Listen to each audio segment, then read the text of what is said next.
Okay, so welcome. This seminar is on bodies, gender, and sex positivity with Dr. Kit Stubbs. And Dr. Stubbs is a transgender, non-binary queer maker and entrepreneur who earned their PhD in robotics from Carnegie Mellon University and went on to create the Effing Foundation for Sex Positivity, a 501c3 nonprofit whose mission is to normalize conversations about sex.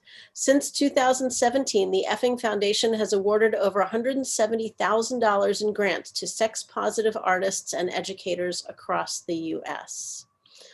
So, Kit, Dr. Stubbs, why don't you take it away? Yes. And Hello. we'll enjoy your presentation. Yay, thanks. Well, thank you all so much for coming this evening. I was really honored to be invited.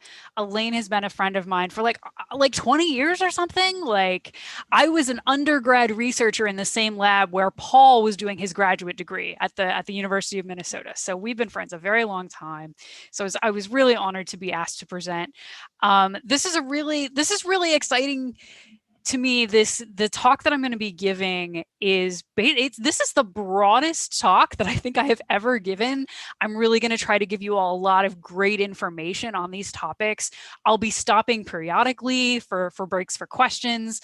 I have an anonymous form set up that I'd like us to use to do questions, so that way you can, I want folks to feel free to ask the questions that they really have. We're trying to create kind of a supportive space to talk about things that can be kind of confusing and difficult and a little scary sometimes.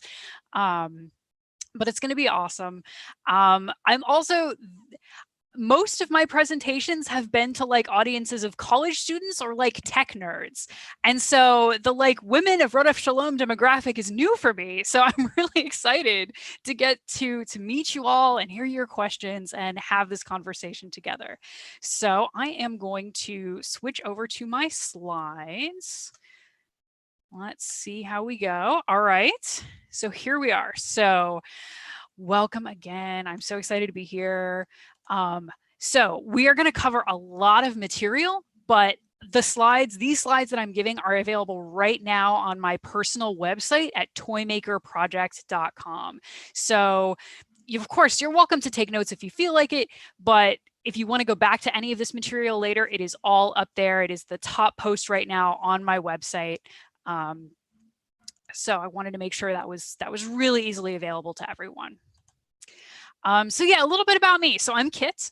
Identify as not. This is really fun because we're actually going to get to dive into a lot of these things as we go here. So I'm non-binary. Identify as transgender. What do those mean? We will get there. I'm queer. I'm pansexual. More specifically, I use they/them pronouns.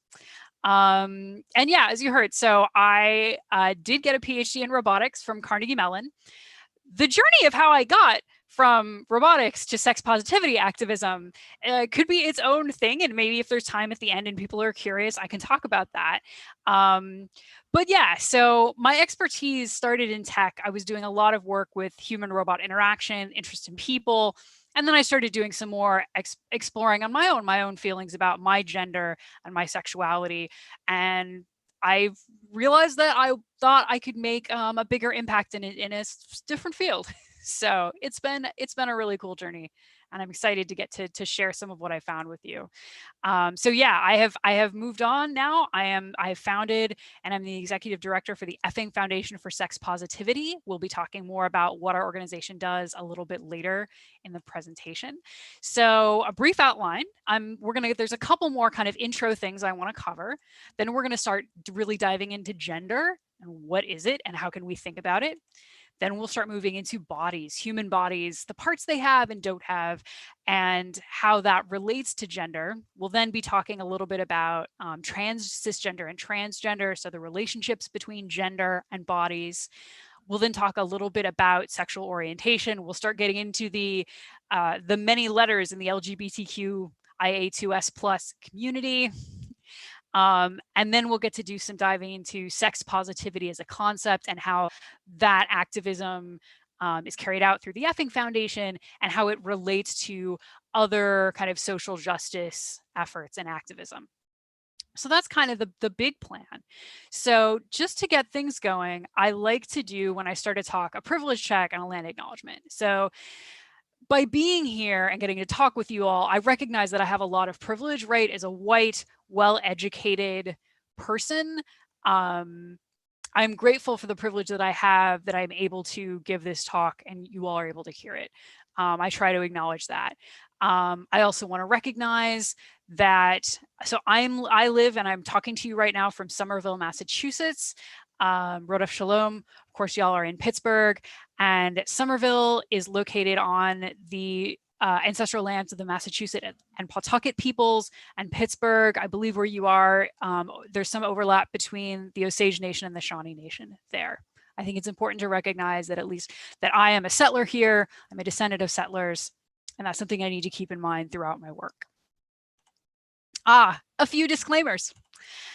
While I have a PhD, I am not that kind of doctor. So you are getting what I have learned through my own research and my own experience, but I'm not actually a medical doctor, and I'm not actually qualified to address like specifically medical types of concerns in particular. I want to remind you that you are the ultimate authority on your own gender, your body, and your pleasure. I think that's really important to recognize. I may be the one with the microphone, but like, you all are the ultimate authorities on your own experience, which is awesome. That's the way it should be. And I'm going to be offering you just my perspective on these things. You know, talking to me, you're talking to one non-binary trans person. There are thousands of us in the whole world. We do not all necessarily share the same perspectives. So just something to keep in mind. I think it's important to speak a little about the values and sort of how I approach these topics. So I work hard to believe people when they tell me who they are and what their experience is, whether that's their name or their pronouns, or they're a survivor of some kind. I think it's important to believe people and start from there. I also try to treat people the way they want to be treated, not necessarily the way I think they want to be treated, but to listen to people and treat them and help provide them the things that they say they need. It'll become a little more apparent as we get onto the talk, like why those things are important. But I kind of wanted to set the stage with that right now. Okay, we are going to start diving in, and the first thing we are going to talk about is gender. Okay, so what is gender anyway? And Kate Bornstein in My Gender Workbook talks about gender as basically a cultural script that everyone knows. And a cultural script, it's these kind of sets of behaviors that we sort of teach each other, that we teach the children. And the one that I can think of that people use as an example is like, okay, assuming in the before times, if you were to go out to a restaurant, you go out to this nice restaurant and you walk in the door and it's like, well, how do you get food? Well, there's probably a person there at like a podium, and you know, you're supposed to like walk up and they will say like, oh, you know, how may I help you? And then you say, well, I would like a table for, you know, two. And then someone else will probably come and take you to a table. That's a cultural script, right? We as a society keep like teaching and sort of reteaching like that, at least, you know, again, in the US, you know, upper middle class, you know, communities or whatever like that, you know, a particular type of restaurant, right? That's what happens when you go into a restaurant. But it's really kind of arbitrary. Like, we could have a system where you walk into a restaurant and then like yell real loud, and like the person who yells the loudest like gets served food first. I mean, like, right, humans create these things. We create these systems. And so if we think of gender as like a script, it's like you may have a couple of different scripts, right? You've got the how to be a man script and the how to be a woman script. And the things to keep in. So when we think about like how to be a man, what does that mean? Maybe it means, you know, you're a hardworking provider and you use power tools and you watch a lot of football. Those are some things we may associate with being a man. Then there's the how to be a woman, which like if we think of kind of traditional gender roles, it's like, oh, you know, you're staying at home with the kids, you're cooking and cleaning. There's certain things that kind of like that you look a certain way if you're a woman versus a man, right? Those are the thing about them is that while everyone kind of knows them within a culture, there's actually no universal agreement. You can travel to different places across the globe and people will have different things in their man box and their woman box. But what you tend to get in one culture is enough agreement that certain things seem natural. Like, oh, well, yeah, like, you know, we have kind of enough agreement in this culture that women look a certain way, so that if someone doesn't look that way, maybe we're surprised, we're not sure kind of what to do. But that's where that comes from, is this sort of collective agreement-ish that's like, okay, here's a couple of sets of things. But gender is really a social construct, right? Like our restaurant script, this is something that cultures create together and then sort of self-enforce. If I dropped, you know, if I somehow, I would never, like, if we had a baby and we could put the baby on a desert island with no other people and somehow the baby was okay, the baby isn't going to know anything about gender, right? Gender is something that's sort of created in the context of humans interacting with each other, right? It's weird because it's like, on the one hand, it feels like gender is not real, and on the other hand, it is very real, right? This is a thing that has, you know, is a major component of many of our identities. But that's the thing to keep in mind, right? It's a cultural script, so there isn't necessarily universal agreement, but we tend to get this kind of, but we tend to usually have enough agreement. And so what this tends to look like is what we call, at least in this culture, the gender binary, right? It's like radio buttons on a form. You have the man button or the woman button, and you get to pick exactly one forever the end. And the thing is, in practice, it's actually a lot more complicated. We can think about sort of a gender space, right? Where we might have kind of masculinity in one place and femininity in another place. So if you have a person who identifies on the masculine axis, we say, oh yeah, sure, that person's a man. You have another person who identifies on this feminine axis. Okay, that's a woman. All right. But then we have bigender people. There are people who identify as both man and woman, sometimes at the same time, sometimes at different times. Like, bigender folks exist. Gender fluid folks, those are people whose gender may be changing and moving around kind of in the space between masculine and feminine or otherwise.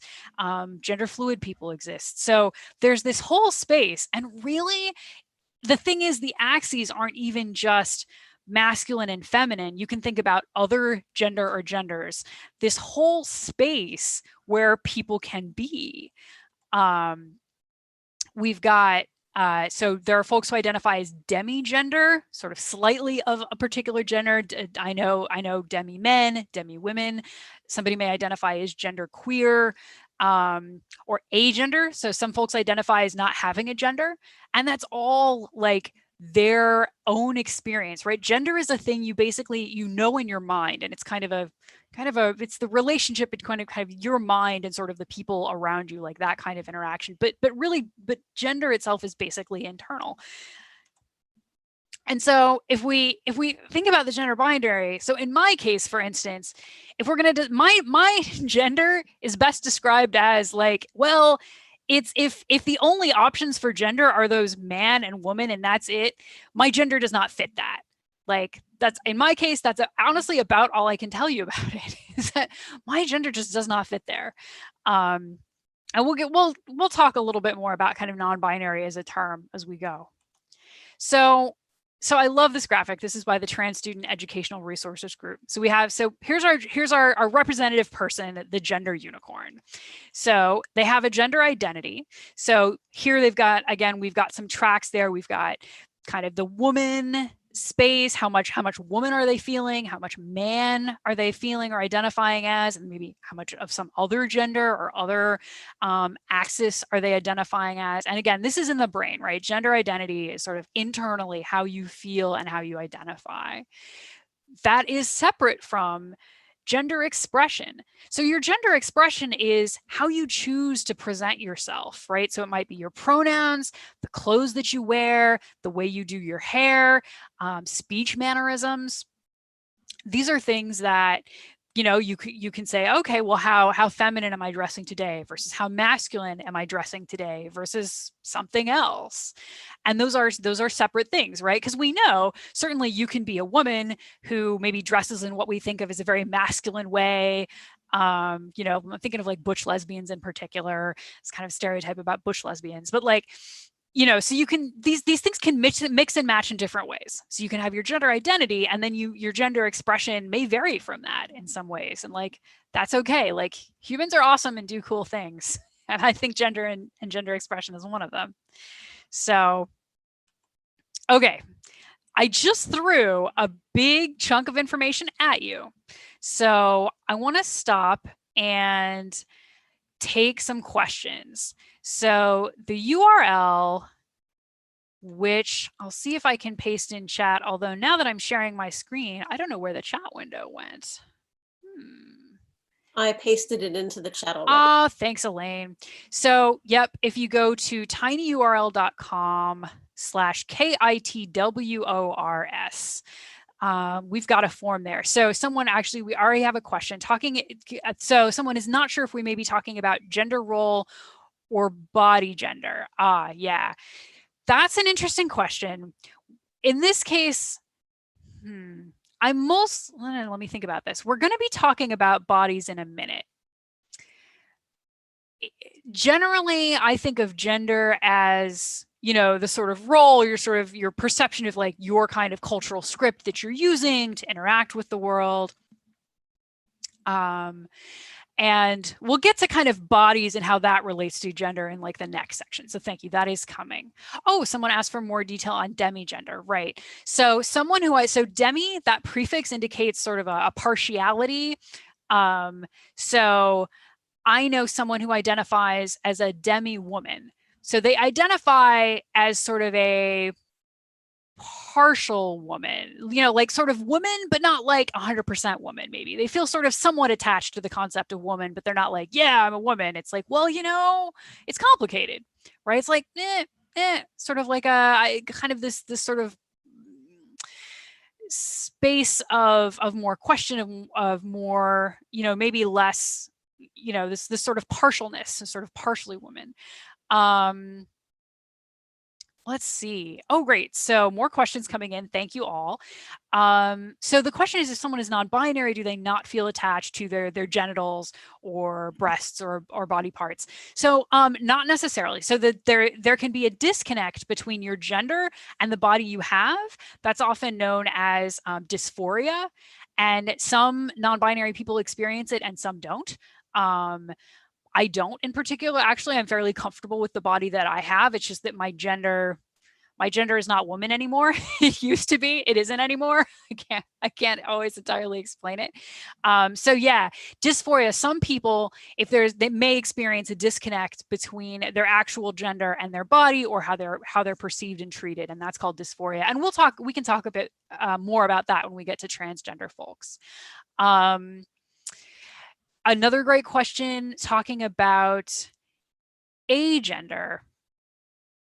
Can I talk more about it? What does it mean to be without gender? So I don't necessarily identify as agender myself. So again, with the caveat, it's like, this is one perspective, but some folks basically don't feel that there's any script out there that really corresponds to their own internal feeling and experience. So, it's like going to the store and there's like a bunch of things to wear, and you try them on and you're like, well, none of these really fit. Like, to me, that's like agender. It's like, well, there's a bunch of gender possibilities out there, but I just don't feel called to gender. They may not feel called to gender as a concept. They may not feel called to any particular gender of the ones they have, experienced or thought about. That's a great question. So, okay, so since so few people are really all of one gender, what do all these categories add to our understanding? That's a really interesting question. So to me, it's important to recognize that gender is so expansive, because unfortunately, we live in a society that tries to force people into exactly one of two boxes. And what I'm saying is, well, for many folks, that doesn't work, and it's actually harmful. And so being aware that gender is this more expansive space, that people have different experiences, and believing them and recognizing how they want to be treated, that trying to force people into just one of two boxes, unfortunately can do a lot of harm. And so just by being aware that, oh, people may have a gender presentation that doesn't necessarily match their gender. I want to respect people's names. I want to respect people's pronouns. That's all really important. Let's see. Can I explain how I don't view myself as a woman anymore? I can sure try. So a number of years ago, I'm not sure I can tell you how it started, but I started feeling this sort of disconnect from the concept of woman and being a woman. And it was kind of slow at first. And then for me, it was almost like a snake like shedding its skin. I just kind of kept changing and thinking about what I wanted and who I was. And the woman started not to fit. Like uncomfortable, like clothing, right? Like you put something on and you're like, wow, this sweater doesn't fit as well as it used to, oh, and it's kind of scratchier than I remember. And like, why is it so tight? Oh, and then going, oh, well, I don't want to wear this sweater anymore. Like, I don't think this gender works for me anymore. And then looking at, dude, like looking at, man as a gender and going, oh no, I'm not that. So I was like, well, that doesn't fit. And woman doesn't really feel right. Like it just does not feel right. So for me, just going, well, I think non-binary is a word that captures my experience and feels right to me. So that's what we call gender euphoria. When you have experiences that feel affirming and feel in line with sort of your own perception of your gender. And finding non-binary as a term was super euphoric for me. And it felt right. I could be like, yeah, like I can't tell you a lot about my gender. I'm still thinking about it, but I know it doesn't fit under the two box scheme, the binary gender system. My gender just does not fit there. Okay, someone comments, it seems to me that it would be hard to be in between genders. How would someone feel totally comfortable in their own bodies that way? That is a really good question that probably we need to talk to a brighter range of people than just me. It depends. So bodies and gender are actually separate. They are separate things. And so what someone thinks about their gender does not necessarily tell you what they think about their body. So people can experience dysphoria or euphoria under a variety of situations.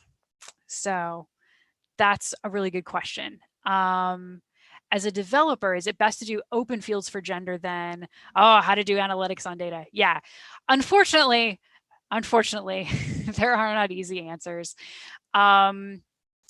When you have to think about sort of why you are asking about gender, right? Like, what is it that you are trying to figure out? If you're asking about someone's gender in a survey, is it because you think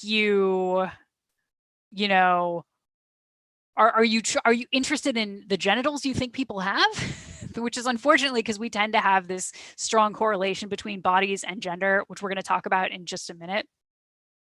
I guess, yeah, you have to think about sort of what do you think gender is telling you? And if you do want to ask about gender, there are some models for other ways to ask, but yeah, the funny thing is whatever you ask, there's always going to be somebody who doesn't fit because everything is spectrums. Like it's all spectra. It's all kind of space. So you can decide, are there pieces of the space that you're more interested in? Are you interested in talking to folks who identify as feminine in some way, masculine in some way, something else, none of the above?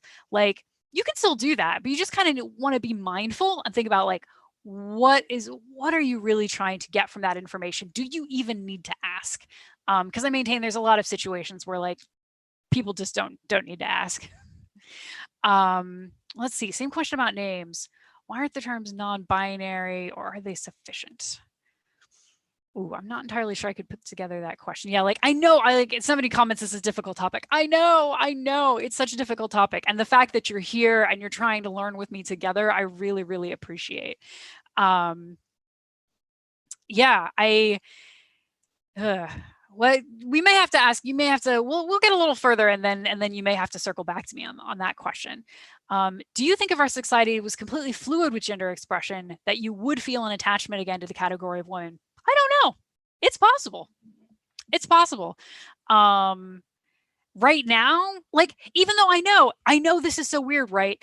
You can be a woman and be like literally anything. And if you identify as a woman, like you are a woman, right? That's how I believe, like that's how gender works, right? It's all about one's belief. So we can define, we can say, yeah, you can be anything, women can be anything they want to be, they can have any characteristics they want to have, but the thing is that you identify as a woman. Yeah, so it's possible, right? Like I used to be a woman and I am not now. It's possible I could be again someday. I think it unlikely, but it could happen. Like I'm not going to say it won't, right? These things can change. And we'll talk about trans people, and trans people have a variety of different experiences here. Oh, this is great, y'all. This is great. Okay, we're going to get back into the material. We're going to start talking some about bodies, and then we'll have another question break in a bit. I know I couldn't quite, there's a lot of questions. Thank you. I couldn't quite cover everything. We're kind of going to get parts at a time. We'll keep putting the story together and we'll keep taking some question breaks. But yay, thank you. This is awesome. All right. All right. So there we are with our gender unicorn. We've got our gender identity in the mind, sort of how you identify, gender expression in terms of how you present. All right, and now we get into body parts, right? Sex assigned at birth. So we're going to talk about bodies and the concept of biological sex. Whoop. Yep, here we are, bodies. Okay. When we think of biological sex, what oftentimes we're talking about, like how is that established? Well, there's a doctor and there's a baby who's just been born, and the doctor looks at the external presentation of the baby's genitals, and if it looks like a vulva, it's a girl. If it looks like a penis, it's a boy. That is the very basic sort of how biological sex, right, tends to work. And the story is actually much more complicated and much more interesting. So if someone looks at the baby's external genitalia at birth and says, looks like a vulva, it's a girl, we say that person is assigned female at birth, AFAB. Alternatively, doctor looks at baby's penis, again, genitals, looks like a penis, okay, it's a boy, assigned male at birth. So we tend to, from the very beginning, conflate gender and body parts. And they are actually separate, right? Gender is a mind thing, but we use these bodily cues to kind of assign a gender and say, oh, well, that's your biological sex. All right. So there's a couple of articles. Wes Anderson, What is Gender? It's a great piece, and Kate Hildreth's on the gender spectrum. I link to those on the webpage for this talk at toymakerproject.com. So here's the thing. The thing we think of as biological sex, where there are two options, is actually made up of a whole bunch of different characteristics: chromosomes, genitals, gonads, hormones, secondary sex characteristics, skeletal structure, brain structure, right? And more. This is just a few of them. All of these things together contribute to the body that someone has, right? But here's the thing. So the easy way to kind of think about bodies, the kind of approximate and incorrect model, as it turns out, is that if we're looking at some physical characteristics, we've got some people that have one set of their characteristic falls in one area. We've got other folks in a second group. So we label them, right? We've got a peak around, whether it's chromosomes or, hormone levels or whatever. We've got one peak that we say is female, and then there's another peak that's male. And the characteristics, there's some variation, right? You can see the female, I've got it's orange on the left there. There's some distribution of this physical characteristic.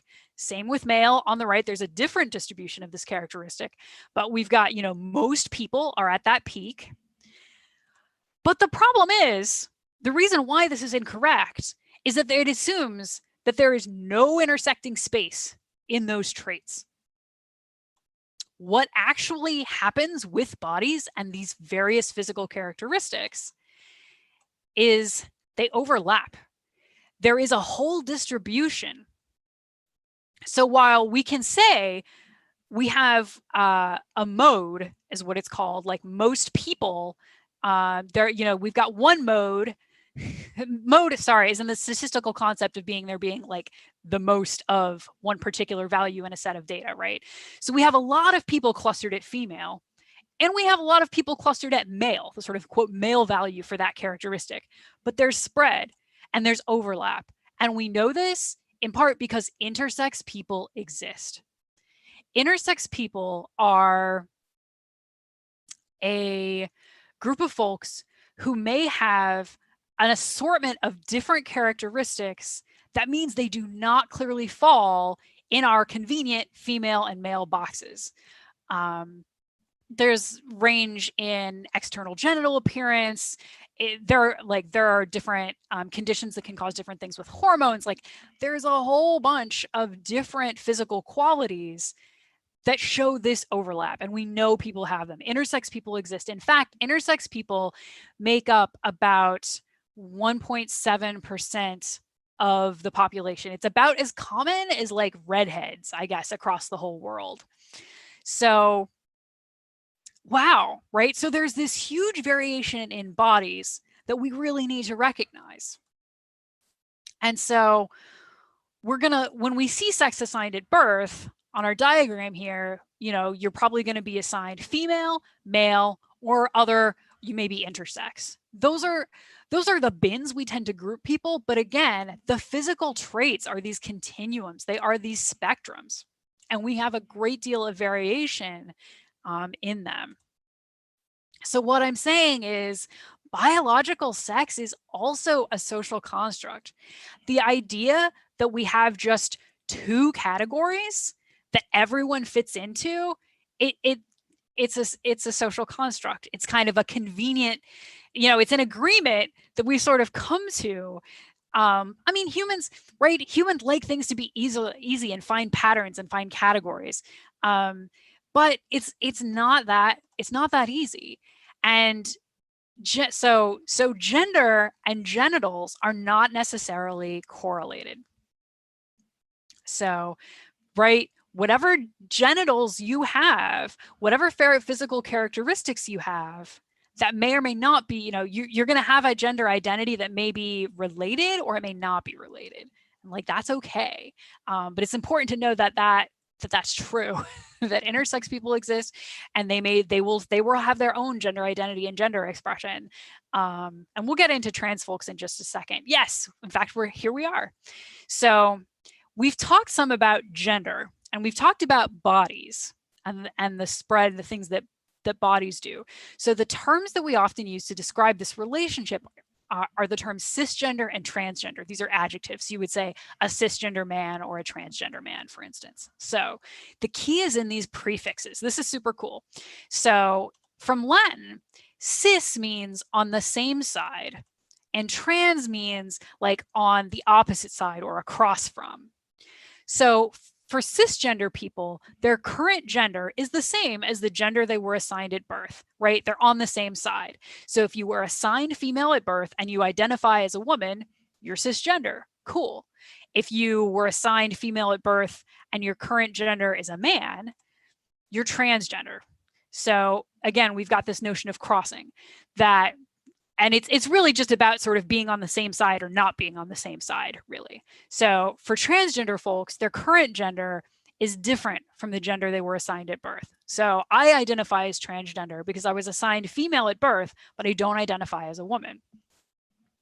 Cool. So that is really helpful language we can use to think about the relationships between people's bodies, which usually means like the gender they were assigned at birth and their current gender. Danny on Twitter put together this diagram, which I think is really awesome. So here we have a number of umbrellas, and this is kind of thinking about terminology and how they relate to each other, right? So under the cisgender umbrella, you have cis women and cis men. So cis is used as shorthand for cisgender. Under the transgender umbrella, you may have trans women, again, short for transgender women, trans men. And then you've got this non-binary umbrella, where you may have folks who, again, demigender, agender, bigender, genderqueer, gender fluid, sort of all this other kind of fabulousness going on. But the key things to mention are that non-binary is not a third gender. Non-binary is just an umbrella term saying that, well, someone's gender doesn't fit in the one or the other binary gender scheme, right? That's all that non-binary is saying. There are certainly like third genders exist. There are cultures with third genders, but the term non-binary in itself, we don't really want to use that as though it's a third gender. And not all non-binary people, which is why I like that the non-binary umbrella is kind of scooted to the side a little bit there. Not all non-binary people identify as trans. That's totally fine, right? Someone might identify as a demi-woman, so they may identify as non-binary, but they may not identify as trans. They're like, yeah, well, I was still basically, my womanness now is connected to the womanness that I was assigned at birth, for instance. Sorry, that's a mouthful. But yeah, so we think of these as sort of umbrellas and ways to talk about things. So for example, the thing you do not want to do is have your form say, male, female, non-binary, because male and female are usually referring to bodies, which we conflate with gender. And then non-binary, you've got like as kind of a weird gender thing, but it doesn't relate to bodies. And it's not a third gender. Oh yeah, excitement's on forms for my life as a non-binary person. So those are some of the things we can think about. So we're going to take another question break because I know that was another huge chunk of material. I will start with some of the questions that have come in since the last one. It seems to me that all the names do a disservice to those who have died or faced violence for truly being non-binary. So my personal take is that individuals have the right to use whatever labels they want to use. Oh, hey, Elaine, if you can paste the URL to the questions in the chat. Again, I see someone's raised their hand. We've got an anonymous question form, and that's kind of, thank you. That's how I'm taking questions. So I believe that individuals have the right to label themselves, and I don't want to police who can and can't use a label that they feel they identify with. I don't think that's personally my place. I feel that anyone who identifies as non-binary for whatever reason, they are. That's a tough question. But I feel that my own experience is when I have more words to describe my experience, like that feels better. And I want people to have a wide vocabulary to be able to describe their own experiences, both because internally that can feel very empowering, that can give gender euphoria, and because the more words we have, the more ways we can help to communicate our own experience to other people. So let's see. Yeah, thank you. That was a good question. That's a thoughtful question. So how is one to know if someone like me identifies as male, especially as I appear to be female, right? So I tend to have a fairly feminine gender presentation. If it really matters, the best way to know, say, how someone identifies is to ask. Generally, it's nice to do that by using pronouns. Pronouns they are a part of gender expression, but they can be one way to kind of get a clue of like, how should I interact with this person, right? So, if you come up to someone and you're like, you want to make sure that you're referring to them correctly, you can introduce yourself. Like I would say, hi, I'm Kit. I use they, them pronouns. And then the other person can respond and they can say, oh yeah, I'm, Jane, I use he, him pronouns. And you're like, okay, well, now I know how to refer to this person by their name or by their pronouns, and I'm respecting them as a human, basically. So gender is weirdly like not a thing that is apparent from looking at people. So to treat people with respect, it's best to kind of take the cues from them. If someone tells you what their name and pronouns are, awesome, you can use that. If you are friends, or like you're establishing a relationship with this person, and you can cautiously ask them if they would be willing to talk about their gender with you, but recognize that as trans people or as non-binary people, we are living in a world where we are weirdos and constantly a curiosity, and explaining our gender over and over and over to people can be very tiring. Now, I am here because I appreciate the opportunity and I want to help use some of my privilege to provide information to help educate. But you want to be careful when you're interacting with people you do not know. Like, please don't ask them about their genitals, just for anybody that you don't really know. Please don't. If you're going to be dating someone, or you're a medical practitioner, like, those are great conversations that you can start to work into about sort of genitals. But otherwise, like, just kind of be chill with it and like accept what people are giving you. And if you can volunteer your own name and pronouns, that's super helpful. So if you're transgender, doesn't that mean your transsexual wants to have a sex change operation? That's a great question. Yeah, no apologies needed. That's a great question. So someone who's transgender, right, we're going to say, okay, that means that their current gender does not match the gender they were assigned at birth. And now, in terms of what surgeries, hormones people want to take, voice lessons they want to have, that totally depends on the individual, right? So I know some trans women, so they were assigned male at birth, they realized they were women, and then they sought gender affirming surgeries. Maybe they had breast augmentation surgery. Maybe they had what we call bottom surgery, which used to be called a sex change operation. We call that like bottom surgery or gender reaffirming surgery. And now they are happy because the body they are in feels more aligned with their gender. But for other trans people, like, you can feel totally comfortable in your body and yet be trans. Like, I am one of these people. There are other trans people with this experience. And for some trans people, they may want to have more what we call physical transition, taking hormones or having surgeries, but they may not be able to afford it. They may be in a place where it's not safe to do that, to transition, or to even live with the gender expression of their actual gender. So there are a lot of reasons why a trans person may not have done certain physical things. So yeah, it's not a guarantee, totally a person by person basis. Oh, great question. Yeah. So yeah, being trans doesn't necessarily mean you have a problem with your body. It may, and in which case I want people to get, all of the trans affirming healthcare that they need. But they also may not. For some folks, it's like, okay, I dress and aligned with my gender, but I don't want to take hormones. I like my body. Totally a thing. That also happens. What is demi? Great question. So the demi prefix, let me see if I can come up with a better description. Yeah, so from the Gender Wiki, demigender is a gender identity that involves feeling a partial but not a full connection to a particular gender identity or just to the concept of gender, right? So someone may feel a partial connection to womanness, a partial connection to manness, but not fully, completely, solidly like identify as 100% man or 100% woman. How can we be an ally?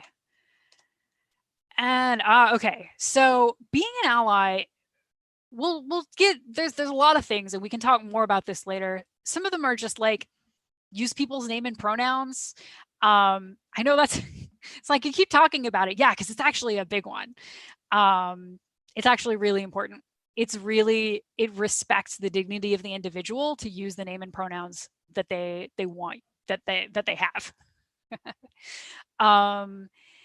Is it supposed to guide your behavior? I mean, so there's a question is like, it seems superficial and biased just to let a pronoun determine your behavior towards someone. Well, it's like, my hope is that you would be, whoever you're interacting with, you are, interacting with them as another human being worthy of respect. And the pronouns and names are something we ask folks to do to show that level of basic respect. Like, I don't know, so if you're, so, you can behave towards someone however you're going to behave. But I think the main thing is to be mindful if the way you're going to behave is going to involve calling them honey or little mister or something that's very gendered when you don't actually know anything about their gender. Like, that's the thing. It's particularly watching sort of gendering behavior and taking your clues from the person you're with, for how they want to be treated. No, that's a good question. Let's see. The wish for a standard, consistent definition. Yeah, boy. I really wish things were that easy. Somebody expresses, like, wouldn't it be great if we just had consistent definitions that everyone used? And it's like, there tends to be some, like,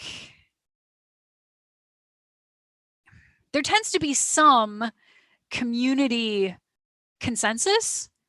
So I'm trying to present you with, here is my best understanding of sort of the community consensus for a lot of these terms.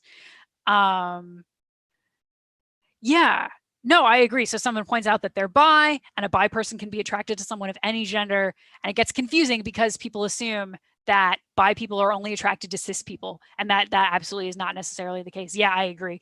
Bi is a really tricky one. So we'll talk about the B in a little bit, but yeah, basically the idea, if someone's bisexual, they may be attracted to people of their own gender and people of other genders. Yeah, we'll get to sexual attraction in a minute, but yeah, unfortunately, there isn't, like, we kind of have these kind of consensuses, but we sort of recognize it's fuzzy.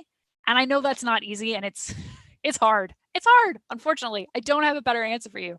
It's hard. We just do we do the best we can. That's all we can do. Have I ever felt unsafe as a non-binary person? What can I do to be an ally in that situation? Well, thank you for asking. Fortunately, let's say there are places where so I'm from Missouri originally. When I travel home to Missouri and I have an understanding that I will visit my family, and then I will leave. And there are places in Missouri where I do not feel comfortable asking people to use they, them pronouns. I just wouldn't do that. Yeah. I would not try to stop someone if they called me miss or honey, because I would not feel safe doing that. What can I do to be an ally? That's a great question. Like, wherever you are, like, supporting things like trans inclusive healthcare, trans rights, LGBTQ rights, treating people with respect. In some sense, you kind of have to lead by example. And otherwise, like, if you lead by example and you show, like, you have some awareness of transgender issues, and you can be the person who helps explain to someone else what it means to be transgender, or that, oh yeah, like, no, trans women, of course they're using women's bathrooms, like, they're women, like, what someone's genitals are, like, it's not anybody else's business. We're all just going to pee in peace, like, having folks who are willing to kind of step in and say those things, even if I know it can be difficult, right? This is like dealing with, like, racism.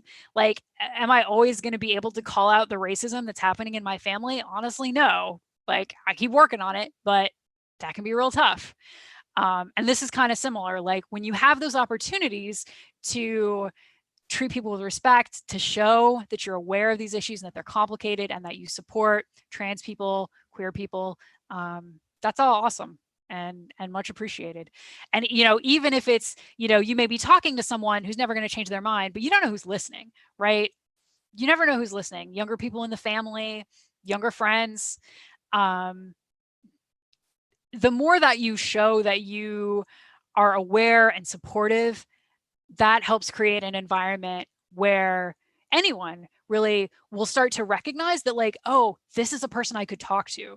You know, this is a person who, like, if I'm a trans person and like I haven't done any kind of physical transition, or I haven't changed my appearance, and maybe I'm going to, maybe I'll know that I can tell you that, like, and you'll use my name right, and you'll use my pronouns, and you know, you can help kind of offer that space for people.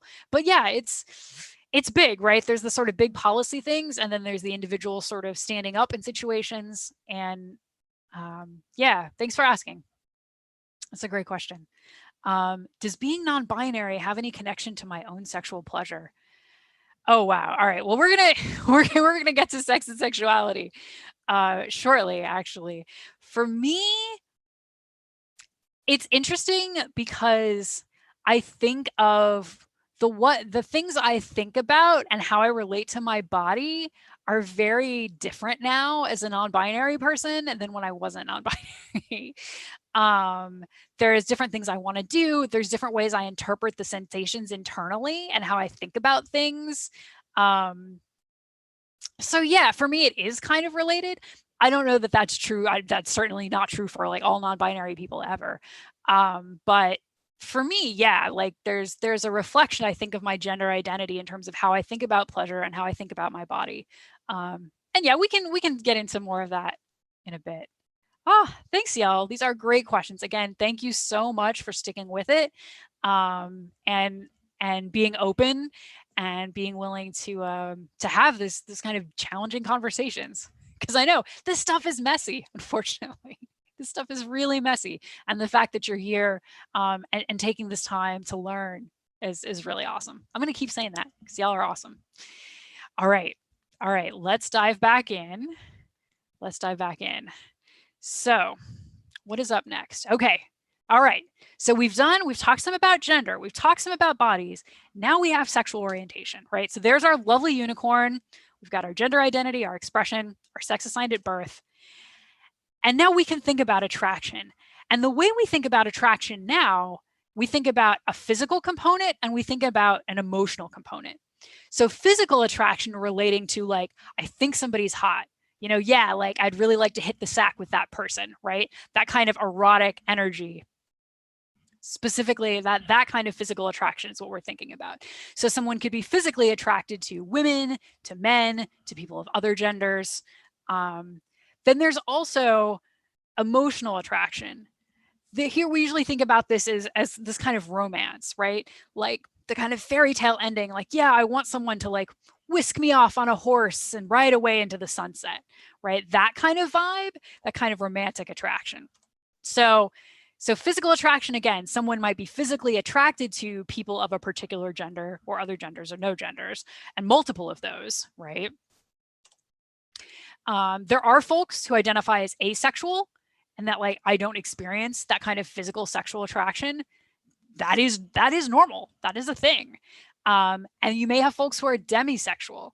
They may, usually with demisexual folks, my understanding is, well, I only start to feel physical attraction for someone like once I know them so well. Like if you just show me photos of people, that isn't going to do anything for me. I have to actually like meet someone and get to know them. And then maybe I will start to feel that physical attraction. So again, it's a spectrum, right? Like for me, I am not ace or demisexual. I'm very queer. You know, so like you show me a picture of a person, I'll be like, that person's hot. And in my case, I'm attracted to people across a wide range of genders and gender expressions, right? For other folks, it's like, nope, it's got to be a woman, but that's a hot woman, right? Someone can point out, that's a hot woman, that's a hot man, like they can point to you. For other folks, for demisexual folks, may not be the case. They really need to get, you know, they need to get to know someone before those feelings happen. Or you may have someone who's asexual and they just don't experience those feelings. And that's totally okay. Emotional attraction, like similarly, right? These are actually separate things that you can kind of tease apart. So there are people who identify as aromantic, or aro for short, who don't, you know, they may experience sexual attraction, but they may not experience romantic attraction, right? The desire to like build a particular kind of relationship may not be a thing for them. And again, like people have a very wide range of experience these things. So, you know, you may be a cisgender man who's physically attracted to women and you're emotionally attracted to women, right? You want to potentially have sex with a woman, you maybe want to build this romantic relationship with her, and you're like, great, okay, that's cool.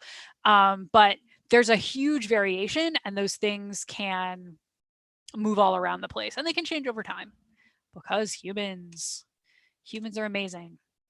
So if we look at, this is the longest form of the LGBT acronym that I see. LGBTQ is fairly common, LGBTQ plus, but if you get the whole thing, we can step through the letters. Lesbian, attracted, like in love with women. Generally, this is like women, you know, kind of women loving women, but some demi women may identify as lesbian. Some non-binary people may identify as lesbian. And I'm not the gender police. Oh Lord, I don't want to be the gender police. I'm not the sexuality police. I'm not going to tell people what labels they can and can't use, but just, right, gay, again, generally we're thinking of sort of men attracted to men. Bisexual, someone who is attracted to people of their own gender and people of other genders. Pansexual is another term. Like pansexual, I tend to identify more as pansexual, which again, for me, it falls under the bisexual umbrella, which is like a whole other umbrella we didn't talk about. But for me, being pansexual means that I am potentially attracted to adult humans. Like, that's all I can tell you. I can't be any more specific. The options are open, right? So the first three are more about sexual orientation. Then we get into the T for transgender folks, right? Someone whose current gender does not necessarily match their gender assigned at birth. The Q is for queer or for questioning. So queer, again, someone who does not identify as heterosexual, basically. It's a fairly broad definition as far as I'm aware. And you tend to see an overlap in terms of identifying with queer as people who are under the non-binary umbrella. They're like, yeah, well, it's hard to describe myself as lesbian or gay if I'm not really sure I identify as like man or woman. So maybe I'm just queer. I like it also, identify as queer. Questioning, for folks who aren't sure, who are still exploring. We want to include them like under this umbrella, still figuring it out. The I is for the intersex folks, right? We talked about intersex folks earlier who may have characteristics that place them on way different points on the body spectrum than what most people are. The A there is for asexual and aromantic, right? We just talked about, so folks who may not experience sexual attraction, may not experience emotional attraction, sort of romantic attraction. The 2S is for two-spirit. Some Native American folks identify as two-spirit as sort of a gender that kind of encompasses both masculine and feminine elements. And then, oh yeah, somebody asked, what's queer again? Yeah, sorry. I need to get some water, actually. I'll have my assistant over there kindly bring me some water so I can talk a little bit better. So two-spirit, again, that is like another gender from some groups of Native American peoples. And then the plus, because like we can't encompass the entire spectrum of human, bodies, genders and sexual attractions in just a few letters, right? It's everyone who falls outside of, who may fall outside of kind of cisgender, heterosexual, sort of the most common options. Okay, yeah, so I did get a question. This is a clarification question in terms of what does it mean to be queer?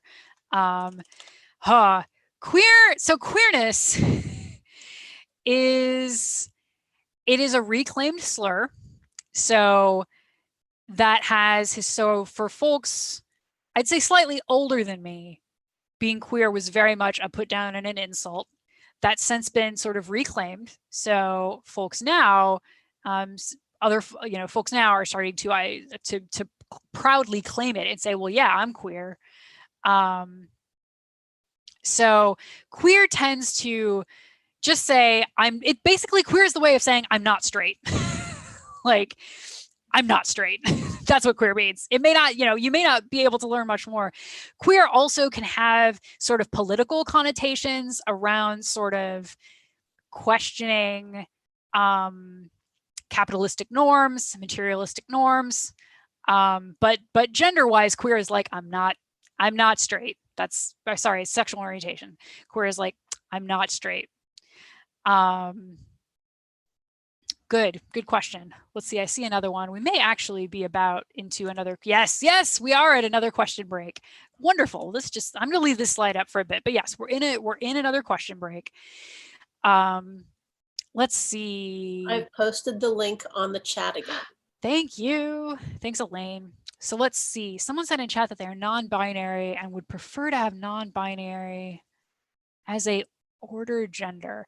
So yeah, I mean, you can absolutely, yeah, I mean, that's a very individual preference, right? I'm not going to tell any non-binary person that they can't like use whatever label is available, right? For me, would I rather have non-binary listed than not listed? Yeah, totally. It's complicated, right? And you're going to get different answers from different non-binary folks, unfortunately. Like, I don't know, like, again, humans and diversity, right? So yeah, no, I mean, like, is it maybe better to have, but is it better to list non-binary than not? Yeah, maybe. You just also need to be aware of, if you're thinking about gender like that, then are you going to ask people, are they cisgender versus transgender? Are you going to ask them, are they, cis man, cis woman, trans man, trans woman, non-binary? And the thing is, those categories are not all necessarily mutually exclusive.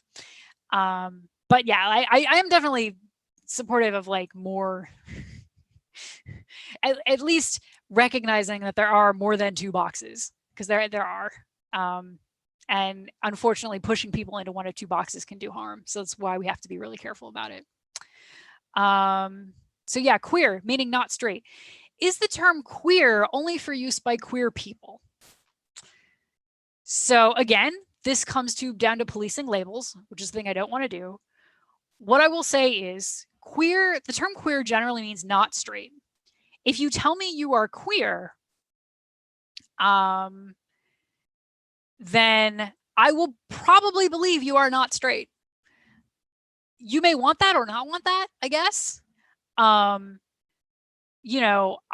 Unfortunately, it is easy for people to be and people within the queer community to be like gatekeepy. Like, you must be this queer to ride, and I don't really support that. I think there should be space for questioning people, for people who are, demi genders, all this space for people. And so I would say, if you don't identify as straight, please feel free to proudly use the word queer. I'm not going to say anybody else can't use it. If you do use it, like, people will make certain assumptions about you, so be aware. But I want the word queer, hopefully, to be accessible to anybody who doesn't identify as straight. So somebody can be cis but use they them pronouns. Yes, actually you can.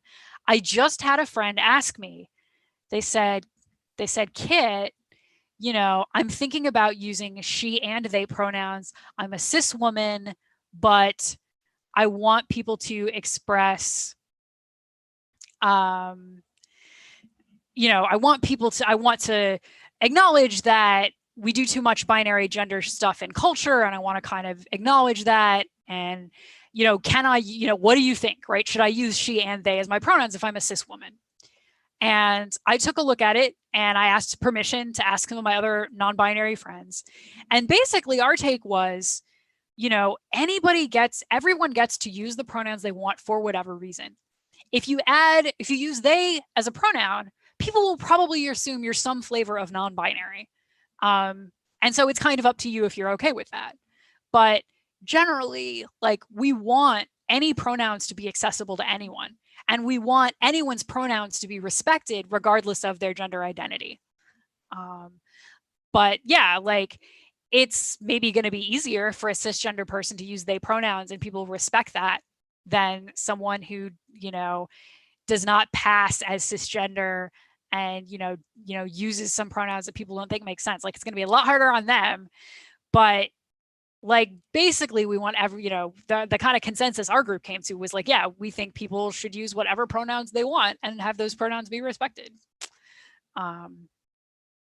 Which is great. So, okay, so another question, if someone is a cis woman and attracted both to cis men and trans men, are they straight or queer? It is up to them. Right? So I know trans women who are straight. And for them, that means attraction to, they say, I'm straight, I'm attracted, I'm a trans woman and I'm straight. I'm attracted to men, cis or trans. I know other, I can think of one particular person when I say that, but you can also be attracted to cis and trans people. Like it really depends on the person. Like someone who's a cis woman and attracted to cis men and trans men, they may identify as queer because for them, that potential attraction, that attraction to trans men doesn't quite fit with sort of cis heteronormative expectations. So, are they, so yeah, it's again, I'm not going to tell somebody you have to use this label. I'm going to say, well, here's what our community tends to think this label means. If you feel that applies to you, please use it. But yeah, it's complicated. It is complicated. What do labels communicate other than don't treat me in stereotypical gender ways? Oh, that's a great question. That's a great question. Y'all in so many great questions today. Wow. So I think, so now we have a lot of labels, right? We have labels to talk about gender. We have labels to talk about sexuality and sexual attraction or romantic attraction. And so, yeah, don't treat me in stereotypical gender ways, but it's also sort of like my labels for me are a pushback against a society that largely says I shouldn't exist, that people like me don't exist, right? For me. So my proudly saying who I am, I'm queer, I'm transgender, I'm non-binary, is a way of reminding people that there's more than just two boxes. So that's one reason why it's important to me. Labels can also be helpful as a way for people to understand themselves.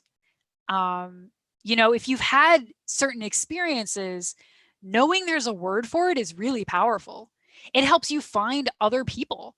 If I'm a young kid and I've started to realize, I think, like, I'm a young boy, I've been assigned, I'm a young boy, assigned male at birth, I'm a cis boy, and I get to be a teenager and I'm starting to realize, like, some of my like dude friends are really hot. Like, learning that there's a word for that, gay, means that I can go online, I can try to find other people like me, right? For a long time, especially like the internet has made a huge difference to trans and queer people because we can find each other now, right? It can be very isolating to live where you feel like you can't be out, and it may not be physically safe for you. You risk getting thrown out of the house, things like that, if you're living with parents or caregivers. And so having words means we can find each other, and that's actually really important. So I'm by saying I am non-binary, I am very explicitly signaling that I am non-binary, and that in my case, I'm generally happy to explain that to you, but I also want to be able to find other non-binary people. So yeah, that's a great question, right? Why do we have labels? What do labels do? All right, we are going to move on. Okay, finally now, sex positivity. Y'all have been so great sticking with me through this. This is so much material. So thinking about sex positivity. So that first means we kind of have to think about sex, and what do we mean by sex? And often the first thing that comes to mind is penis and vagina intercourse, right? PIV intercourse. Culturally, that tends, at least in the US, right, that tends to be set up as sort of like, that's real sex, right? Penis and vagina intercourse, like that's sex, like nothing else. Like you know, what else really count, right? That's it, right? That's the thing that we're obsessed over. Are people virgins? How many people have you had penis and vagina intercourse with, right? Like this whole kind of cultural narrative around PIV intercourse. But that raises questions like when you get to queer people, right? Are queer people, like queer couples may not have both a penis and a vagina and wish to use them in that particular way. So what about them?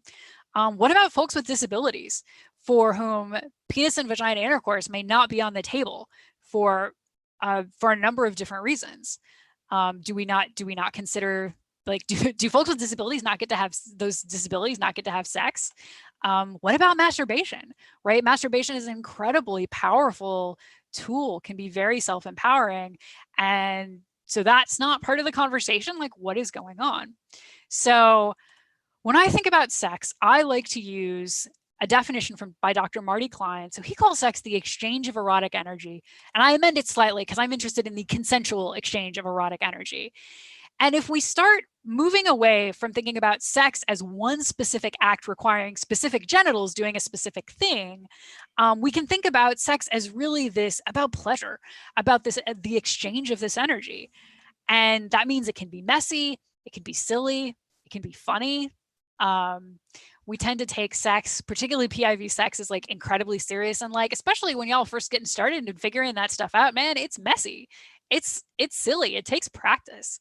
But we expand, and there can be many different options then for consensually exchanging this kind of erotic energy. And that really opens up a lot more options. It includes a lot more people. So we can really think broadly in terms of what people can experience and enjoy together, hopefully. So sex positivity, Dr. Carol Queen popularized the term, and she says it refers to a radical stance, accepting everyone's sexual desires and choices, providing they're consensually engaged in. So this is basically saying, recognizing that other people are going to have desires that are different than yours, and like consenting adults like do those things, and like we respect that. Like that's really what that means. And that's a really powerful statement, right? We live in a very sex negative culture, right? We have in the US, we see a lot of growing up with slut shaming, particularly for girls. Rape culture, unfortunately, living in a place where sex is weaponized against people. We live in a country with overall really crappy sexual education. And you get this kind of baseball metaphor. Oh yeah, somebody asked, can I post a link to Dr. Marty Klein? Yes, it's on the website, toymakerproject.com. Below the first post at the end there are the notes, and there's a link to his book. Yeah, totally. So, and you've got this baseball metaphor, which is like, yeah, you've got like somebody's trying to get to second base. Well, that implies that there's like two teams, and it's like a competition, and somebody wins and somebody loses. That's awful. You know, by saying I'm sex positive, I'm saying I want to live in a sex positive culture, right? I want sexual activities to be based around consent, ideally like enthusiastic consent, but that can be revoked at any time, right? That people engage in things that they want to do. We celebrate the joy of sex. It's a thing people mostly do for fun, and like that's okay. Al Vernaccio offers an alternative to the baseball metaphor, is the pizza metaphor. That what if sex was about getting together with someone and deciding you're going to order a pizza, right? And you negotiate, you talk about, well, what toppings do you want? Do you feel like pepperoni today? Well, I just had pepperoni last week. Like, let's get sausage and peppers this time. Like, awesome, right? This collaborative endeavor where the goal is for everybody to be satisfied and happy. And you don't have this weird competition. I want honest, medically accurate sex ed, age appropriate sexual education for every person in this country that's queer and trans inclusive. Like that's what I want. I want people to have all the information about how bodies work so that they can make informed choices about what they are or aren't going to do. For us, being sex positive means we support sex workers. We are non-judgmental about the types of sex that people are or aren't having. We try to be inclusive of asexual and aromantic folks and recognize that not everyone wants sex. Not everyone wants a romantic relationship, and like that's okay. People can negotiate for what they want or what they don't want. And we want to center multiply marginalized folks.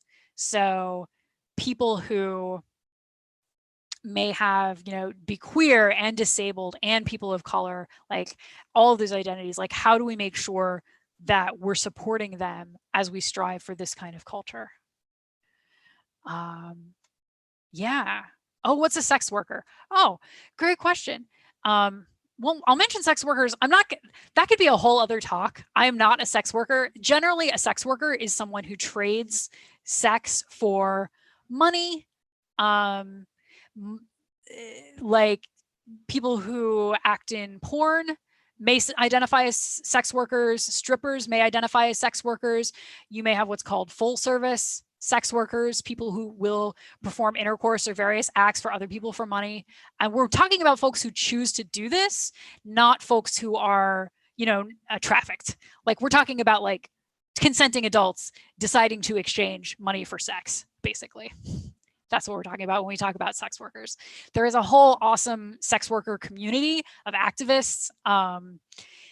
Yeah, we could get so much into that. We gotta keep going because we don't have a ton of time. So I also think it's important to point out what I don't mean when I say I'm sex positive. I am not trying to tell you that everyone should have more sex. Like, no, I'm saying that, hey, everyone should have as much or as little sex as they want of whatever kinds they're interested in, right? So maybe that means no sex if you're asexual. Maybe it only means, certain types of sex or certain particular acts that you want to do. Like, I'm not recommending something across the board for everyone is not what we're trying to do. I'm not arguing that everyone should have kinky or non-monogamous or queer or insert, some particular type of sex here. No. The point is that we want everyone to have information so that they can decide what kind of sex they do or don't want. And we want to foster a culture that respects those choices. I am not saying that accepting someone's desires requires participating in those desires, right? So, no. I can accept that some people have kinks or fetishes that I do not share. I can treat them with respect as human beings. I can want to make sure they get good education and good health care. And I can totally not want to do those things. Absolutely, right? It doesn't require participation. I'm not saying that nothing related to sex should ever be criticized. No, there can be problematic media around, sex and sexuality, right? There can be problems with the porn industry. And I can say, well, I support sex workers, but I also have concerns about, these aspects of say, the porn industry, right? I'm also not trying to say that sex fixes everything. It would be kind of cool if it did for those of us who want to have sex, but it doesn't. This activism is merely a small piece of what I hope to do with my own activism. Oh goodness, we only have like 10 minutes left. Gonna have to be quick. So the Effing Foundation, these are pictures of some of our grantees and the projects that we have supported. So what do? We award grants to artists and educators across the US. We have funded books, we've funded podcasts, we've funded workshops, we've funded conferences. To people who support our values around sex positivity, we want them to be able to share their experiences and their artwork. And yeah, that's what we do. We're here to support those folks. We try to do it in an equitable way. So we have very specific demographic goals. Over 60% of our dollars go to projects that are led by all people of color. Over 30% of our funding goes to projects that are led by all transgender or non-binary kind of gender minority people. We don't restrict how people use the funds that we send. Literally, whatever it takes to get the work done, we will support. And we don't require people to already be working with a nonprofit. So finally, sex positivity relates to many, at least as I try to practice, it relates to many other social justice issues, right? An obvious one is LGBTQIA2S plus rights, right? We support people's right to have sex with the people that they want to have sex with or not have sex with. And we don't want to see people penalized for that. We want people to have the rights and health care if they're whether they're cisgender or transgender. It relates to reproductive justice, right? We want people to have good options in terms of healthcare, to have good education so they can decide sort of if and when they want to become parents, and have the power over their bodies. We try to work in a way that's anti-racist, right? We say all Black lives matter. We say Black pleasure matters, right? We want particularly marginalized folks to have support so they can actually enjoy their bodies and take that pleasure. We want to support that. We work to be anti-ableist and anti-sizist, right? Fat people get to have sex if they want to, right? Disabled people get to have sex if they want to. We want to support that. We recognize that people who want to have sex should be able to get good education, good health care, so they can make those decisions regardless of their size or their physical ability or disability. We work to support survivors of intimate partner violence and dating violence, right? We've funded a number of different projects specifically to reach out to survivors, because unfortunately we live in a culture that does not always prioritize survivors. So we want to listen to them and give them the support that they're asking for. Our funds are largely from individual donors. I have yet to find, we have one private foundation that sends us a bit of money every year, and I'm super grateful for them. But I know of no other big foundations or government agencies that are interested in supporting us. I haven't found any yet. If you find any, let me know. So we're mostly individual donors, and we're super grateful for their support. We support sex workers' rights. We support the decriminalization of sex work, and Google decriminalize sex work to get started. But again, we believe people should, that people should have autonomy and the choice of what to do with their bodies, and to be supported regardless of what that is, have good health care, access to opportunities. It relates to prison abolition, right? Prisons are absolutely horrible environments in terms of sexual abuse. Besides, and you've also got imprisoning sex workers. So sex positivity can relate to many, many other social justice issues. And we want to be mindful of that and be supportive of many causes. But yeah, really, to me, sex positivity falls under the human rights umbrella, right? I believe that sexual freedom, between consenting adults is a human right, basically. And I want to make sure everyone has the education and the healthcare tools that they need to have the kind of sex life that they want. And if they don't want, I want to support and if they don't want to have sex, I want to support that too, for whatever reason. So there's a few resources I'm going to toss up. Those are all linked on the bottom of my website at toymakerproject.com. I don't really have time to get into each of them. There's a little bit more of a blurb on the website, so you can check that out there. Yeah, so before we wrap up, a quick thanks to my husband and my friends who are supportive of my work. At the Effing Foundation, my board, our advisory council is awesome. Our staff and all of our supporters, we're super grateful. And thanks to Elaine Ripsky and the women of Rodef Shalom for having me. It has been such an honor.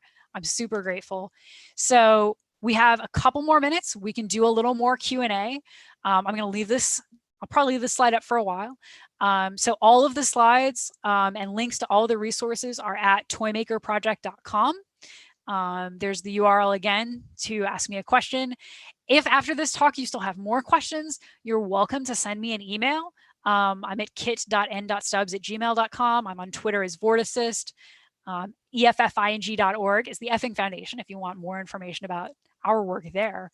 Yeah, again, thank you all so much for your time, for sticking with me through some really kind of complex and difficult topics, and for being willing to learn. That's amazing, and I am so grateful for the opportunity to share some of my experience with you. Kit, I've posted the link again in the chat, and we don't have to stop at 8:30. We can go as long as people are staying and asking questions. Okay, cool. I have a little bit of flexibility in my schedule as well. So yeah.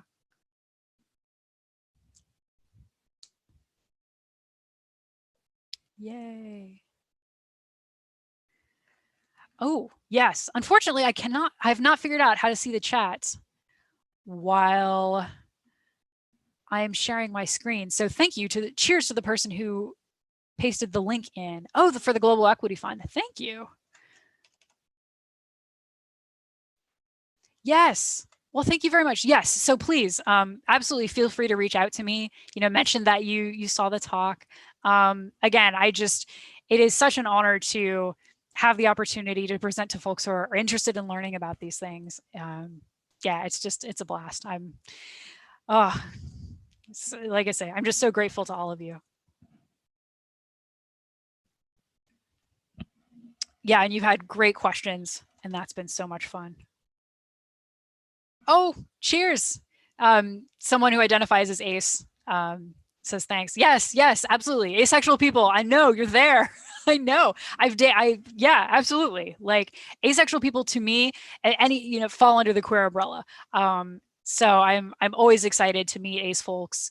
And anyone, now, do all asexual people identify as queer? Not necessarily, but do I welcome any asexual person to identify as queer and wants to hang out in queer spaces? Absolutely. Yeah, we at the Effing Foundation absolutely do. We have funded a couple of projects centering asexuality. There's the My Black Grace series, which is a series of pieces that are going up on The Body Is Not an Apology by Grace B. Freedom. Grace is a Black asexual I think they're gray ace demisexual. I apologize. I'm sorry, Grace. It's like, oh, it's getting late now. We've also funded, yeah, that was a big one. I thought we had one other ACE project, but I'll have to think what it was. Unfortunately, we've now funded over 30 projects, so I can't just rattle them all off the way I used to be when there were like 8. But yeah, I'm happy to field questions around gender, bodies, sexuality, orientations, sex positive activism. Yeah, whatever y'all are feeling.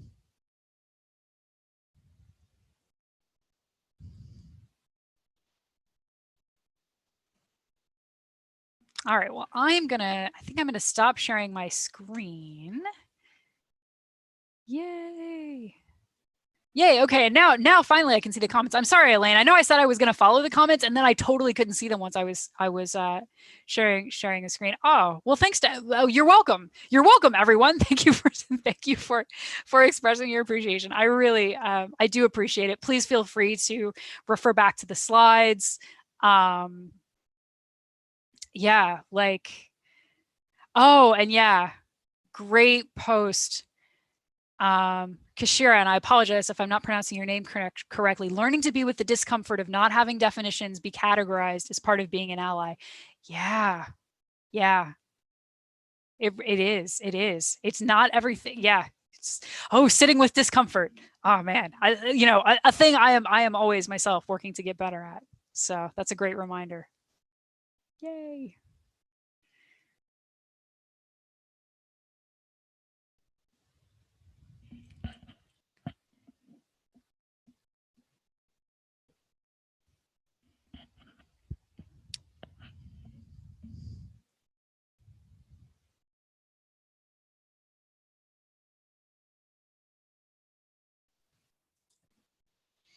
Oh, someone asks, what brought me to speaking publicly about this topic? Oh, that's an interesting question. It's like, Kit, how did you get here to talking publicly about sex? Well, so, let's see. I got my PhD. I moved to the Boston area. I was at iRobot for a little while. I was doing education outreach. And I started hanging out at a makerspace. So if you're not familiar, it's kind of a big community workshop with lots of different tools and people there all making all kinds of things. So Artisans Asylum is the makerspace that started up in Somerville that I was working at.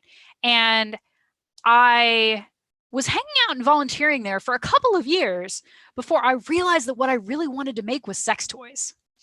And so I took a casting and mold making class with my friend Bevan. And I said, okay, Bevan, I said, you understand, I want to leave your class with the maximum number of fuckable objects. And he was like, we can do that. So, first project, everybody else makes a candle. Kit makes a butt plug. Final project, people make various like cool artistic casting things. Kit makes a copy of their favorite dildo with a TARDIS in it because I'm a Doctor Who fan.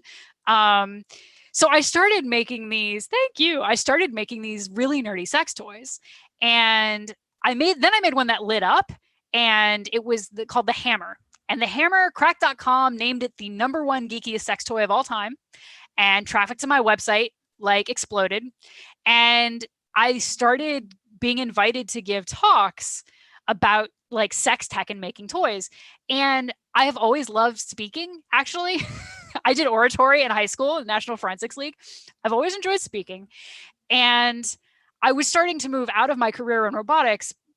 I was having problems with iRobot and doing more thinking about my sexuality and my gender. And I thought, you know, I have a lot of privilege. Like, I'm fairly well off. I'm well educated. I'm in a great relationship. I think I want to do sex positive work like as my career. And my husband, bless his heart, took him a little bit that was a big change, but he rolled with it. Bless his heart, he's amazing. And so yeah, I started giving these talks as like the sex nerd. And so I was doing kind of sex tech stuff, and then I started meeting other people doing this kind of activism, sex workers and bloggers and folks writing books and running conferences. And I just started meeting all these cool people, and I was like, there's a lot of work, so I grew up in I was raised Missouri Synod Lutheran, which is not like the most conservative Lutherans, but it's like the next most conservative Lutherans. Women are not allowed to serve as pastors, very, abstinence only focus. And for me, it was like, well, no, I want everyone to get good sex ed, right? I want everyone to be able to choose what they want to do and to be able to make informed decisions. And, so I had the privilege. So I wanted to use, the name on my driver's license and be able to be out here, because not everybody can do that. There's a lot of places where you can't, it's not safe to talk about these kinds of issues. And for me, I'm fortunate enough to be in a place where I can. And we have so sadly few opportunities to have these kinds of conversations that I'm really, again, honored to be able to help kind of make a space to talk about these kinds of things. Because yeah, it's messy and complicated and hard. And yeah, so I started meeting all these cool people doing all these cool things. And I was like, well, we need more of this. And it's like, well, what's the thing you need in order to get more of this awesome work? And it was like money. So I was like, well, okay, so I guess I will start this nonprofit and we will get money out to the artists, the educators, the activists doing this sex positive work. And that's how we're going to try and make change in the space. So yeah, that's the very long answer to the question. But thank you for asking. It's I'm very thankful. It's been an awesome journey. It is a little weird having sex be my work, because sometimes something will come up and I'll be like, there's so many cool sex podcasts. There's so many cool sex related podcasts. And I'm just like, I can't do it. It's too much like work. Like, it's learning and kind of creating those boundaries. So, oh yeah, there's so much cool stuff out there. But yeah, I'm going to throw in the chat here. So, let's see here. Send chat to everyone in meeting. Yes. So yeah, again, toymakerproject.com. The top post right now has got the slides and resources for this talk. And Elaine, I'm sure once we get the like YouTube link for people to replay, I'll try to put that there as well. Yeah. So what brought me to speak? Yeah, let's see. Oh yeah, you're very welcome. If we had a sex positive culture without hetero-cis normativity, would labels contribute anything in addition to people finding others? Oh, again, that's a good question. I mean, for me, it's about finding others, but it's also about sort of explaining myself and figuring out myself, like to myself. I think part of the reason why marginalized folks feel that labels are important, at least from my perspective, is that so often no labels means the default. No labels means with the norms, right? White is the unmarked marker, right? Whiteness, like if you say, I saw a man walk down the street, chances are the person is going to picture a white person in their head. But because otherwise I would say, well, there was a black guy walking down the street. There was a Latina, Hispanic guy walking down the street, right? Unfortunately, right, a lot of these characteristics of sort of dominant culture of whiteness, thinness, ability are not marked. They are not labeled. And so the assumption then, again, because we're surrounded by it, we're steeped in it, right?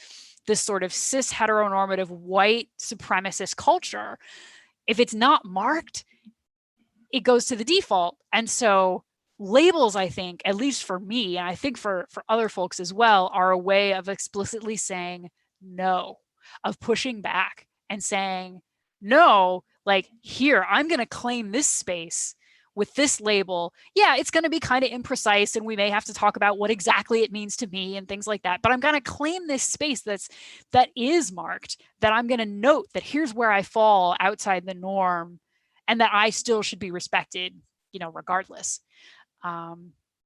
Yeah, I think because I've thought about that, right? I've been in conversations where you can have some folks be like, I want gender to go away, right? I just want nothing to have gender. And then you talk to a trans woman who's maybe in her 60s and who has been fighting tooth and nail to be recognized and treated as a woman. She's like, I'm not going to let go of my gender. I fought too fucking hard for that. So, how do we hold that space, right? So yeah, so that's why I'm really careful. I'm like, I'm not going to try to take anybody's labels away. I'm not going to kind of police what labels people use. It's nice if we have some kind of community consensus about some labels. But as a way of identifying, as a way of finding people, as a way of pushing back against the norms that are not marked. Yeah, I think labels do those things. Do I expect everyone to go around and now identify themselves with like 6 or 7 labels? No, no. But, when you can have those conversations, sort of thinking about sort of how you describe yourself and what it means to you. No, I don't know. I think that's interesting. I think it's interesting. It's like, yeah, I've always been a nerd. I've always been a nerd. It's just like you kind of nerd out over different things. You can nerd out over different things at different times. So yeah, no, there's a whole community of sex nerds. It's lovely. There are conferences. There are sex positive conferences. There are,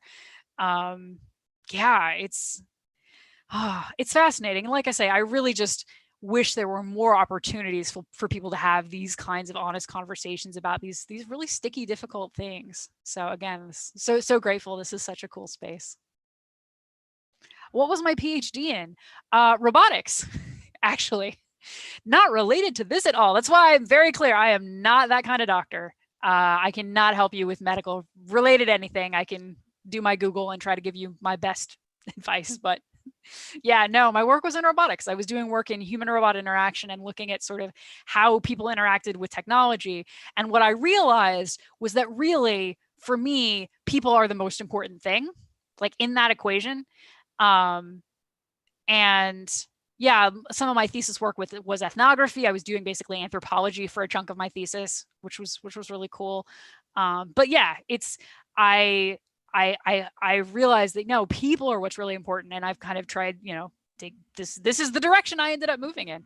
Oh, yes, I do. Okay, Joan has a question. Yes, Joan. Thanks, Kit. I asked a lot of questions of the nature of kind of pushing back against labels. Those were a lot for me, and I come from the generation, where I know people who died over their gender expression. And so I've had a resistance to the ease with which people are now throwing around labels.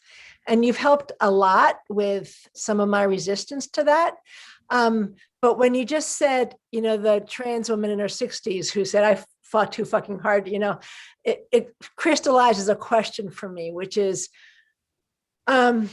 people of my generation who, do you know people of my generation who sorry, I'm not being very articulate. Like, I know that, like, you know, elders fight for things that then younger people take for granted, you know, like feminism and things like that. Even though it shouldn't be taken for granted at this point, but that's besides the point.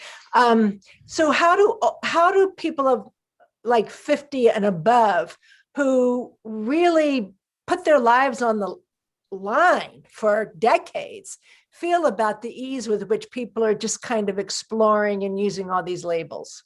And I don't mean that to be disrespectful. It's really a, Yeah. I mean, I can see, explain it. It's tough, right? Because I think part of it too, especially in queer communities, is because of the AIDS crisis, we have lost so many of our elders.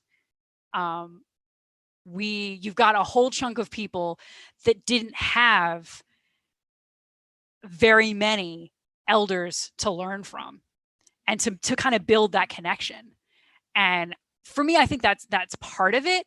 So it's like the kids don't appreciate us. Now they're throwing around labels.